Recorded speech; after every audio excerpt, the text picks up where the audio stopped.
It was a friend's party and I was dressed very casually and I had a kind of can of beer and someone said to me, "What is it you do?" And they gave me that kind of look as if to say, "Yes, yes." Whereas I'm sure if I'd been wearing a suit and carrying a briefcase very prominently, maybe even some headphones, that might have given the game away.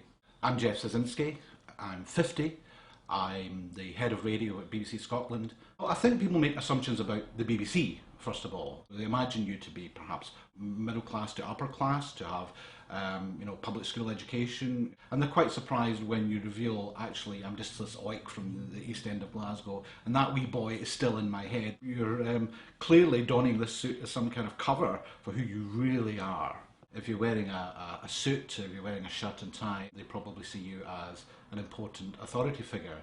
If they see you out in the street wearing jeans and a t-shirt, they probably think you're some kind of criminal. And in both cases, they're probably right.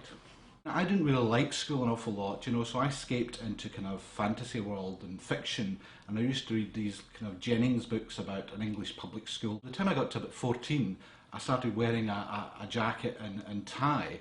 And it was the equivalent of basically putting a sign around your neck saying, "Please beat me up." When I was walking down the corridor, people generally thought I was one of the teachers, especially younger kids, which had its advantages. I could, skip ahead of them in the dinner queue and things like that.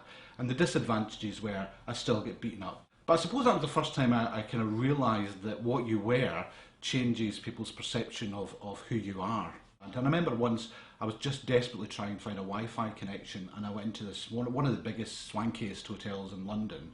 And because I was wearing a decent suit and decent tie, they couldn't have been more helpful. I asked for Wi-Fi, they gave me a business lounge, they gave me fruit, they gave me coffee, they gave me pastries, which was terrific. Now, had I walked in wearing jeans, a t-shirt and carrying a Poundland plastic bag, I'm sure a SWAT team would have arrived within 5 minutes. So it does, influence the way other people treat you, as well as how you kind of imagine yourself to some extent. Now, all of that is good, but it's kind of sad in a way as well, because if people can't get past a jacket and tie and make assumptions on you based on something as superficial as that, what chance if you have some kind of, a disability, or if you're a different skin colour from them?